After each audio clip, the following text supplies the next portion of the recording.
to make, as you can understand. But that's the way our country grew. We grew based on merit. We didn't grow based on, you got to have XXX and X. So I want to thank all of these people that have been so good, and I want to thank Jeff Landry because you've been a great governor. Thank you, Jeff. I was very honored to have endorsed you, and you avoided primaries, you avoided runoffs, you avoided everything, and you deserve it. Rob Bresnahan is here, congressman who's been fantastic. Rob, wherever you may be. Thank you, Rob. Thank you very much, Rob. Young, handsome guy. He could be up here someday. Who the hell knows, right, Rob? He's got the look. Along with the CEO of Intercontinental Exchange, Jeffrey Sprecher, my friend, Jeff. That means the New York Stock Exchange. That's another word for New York Stock Exchange and various other. I said, so you own the New York Stock Exchange? He said, yeah. I said, what else? He said he owns numerous exchanges, and I was very proud to see them together today with NASDAQ. But Jeff is great, and he's married to a person who's doing a phenomenal job at the SBA, small business. Nicki Minaj, who's so incredible. They call it small business, Nicki, but when you add it up, it's bigger than any bank probably in the world, right? I don't know. Larry, it's right up there. Small. It's not small business, but she's done fantastically, and I appreciate it. The president, Lynn Martin, NASDAQ, and chair and CEO, Adina is here.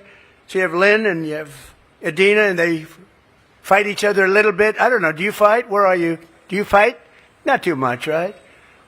Boy, you've never gotten along so well. I think there will be no merger, however. I'm going to talk to Paul. Paul, don't let them merge, please. We need all the competition we can get. That's all we need. We get out of this a merger of NASDAQ and the New York. We will not allow that to happen, right, Paul? Also, President Nelson Griggs, you're here someplace, Nelson? Where are you? You've been great. Thank you. It's good to have you. I love the scene of the four of them. The four of them, and the bell is right in the middle, and I happen to be in that picture, but I got out because I wanted to have the picture of the four of them. It never happened before. We also have a woman that is so respected and so hot and so great and such a great friend of, I don't say conservative, I say of common sense. She's not conservative or liberal or, as they say now, progressive. Liberal became so tarnished, but now it's communist. You know, they say social democrats. No, social democrat is a communist, all right, just so you know. There's no so. If you look at the people that are running, it's crazy what they're doing. But we'll never let that happen to this country. It can't happen to the country.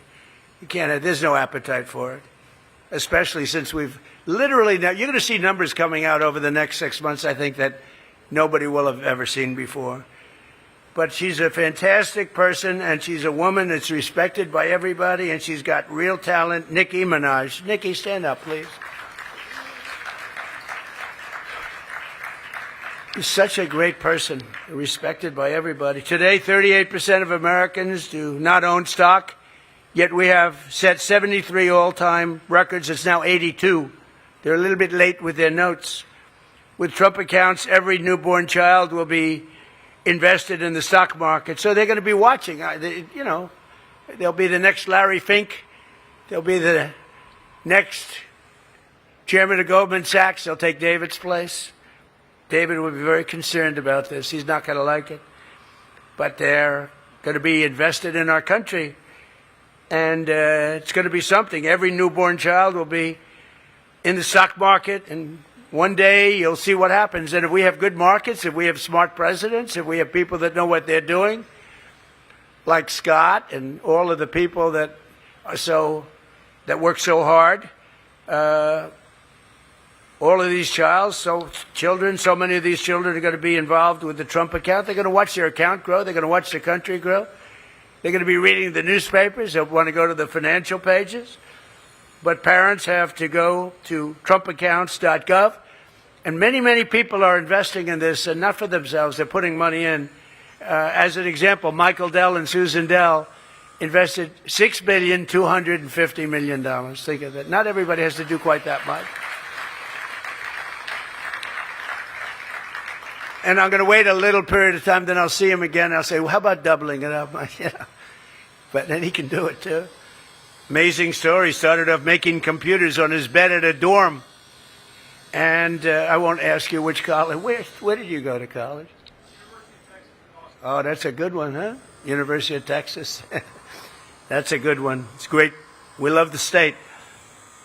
But I want to really give you a special shout out because of what you've done. You was right from the beginning. They were involved with Brad, and you guys are very special. So I want to thank you and Susan.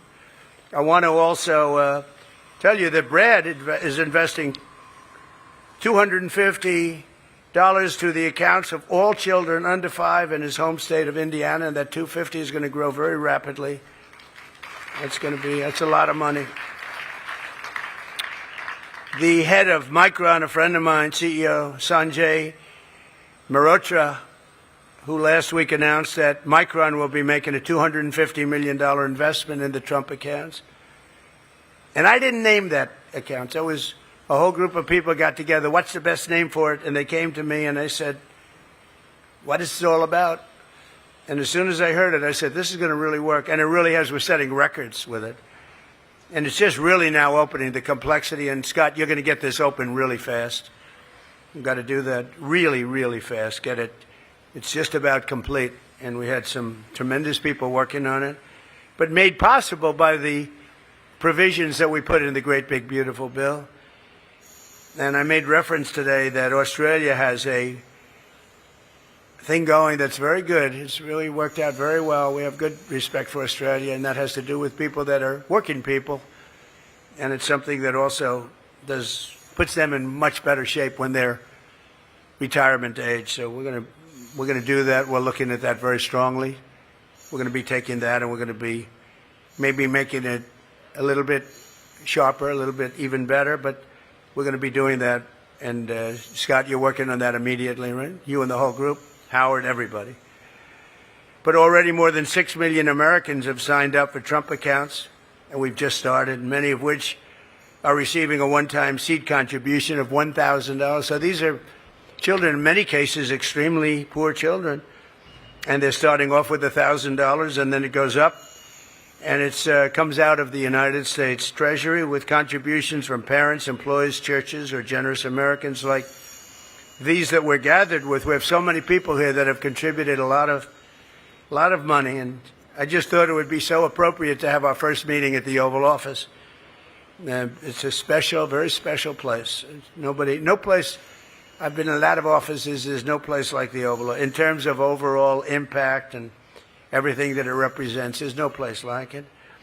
But the Trump accounts could grow to hundreds of thousands of dollars by the time they reach 18 or 21, or they can leave the account and have it